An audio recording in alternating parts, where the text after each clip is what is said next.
Japan में 2011 के ज़लज़ले और सुनामी की पेशगोई करने वाली जापानी बाबा वांगा की रवां बरस के लिए पेशगोई। जापान की मारूफ पेशगोई करने वाली शख्सियत रेफ तात्सुकी, जिन्हें जापान की बाबा वांगा के नाम से भी जाना जाता है। रेफ तात्सुकी ने रवां बरस जुलाई में जापान में एक खौफनाक मेगा सुनामी की पेशगोई की है, जो जापान और उसके हमसाया ममालिक को मुतासर कर सकता है।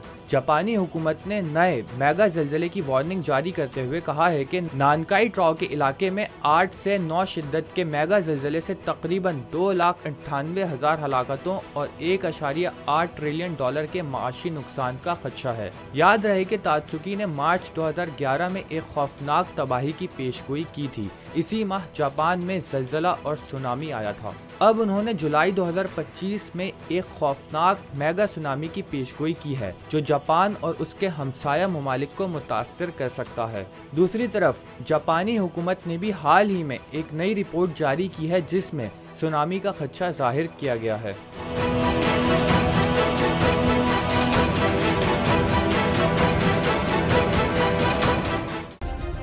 सब्सक्राइब करें और बेल दबाएं ताकि कोई खबर रह न जाए।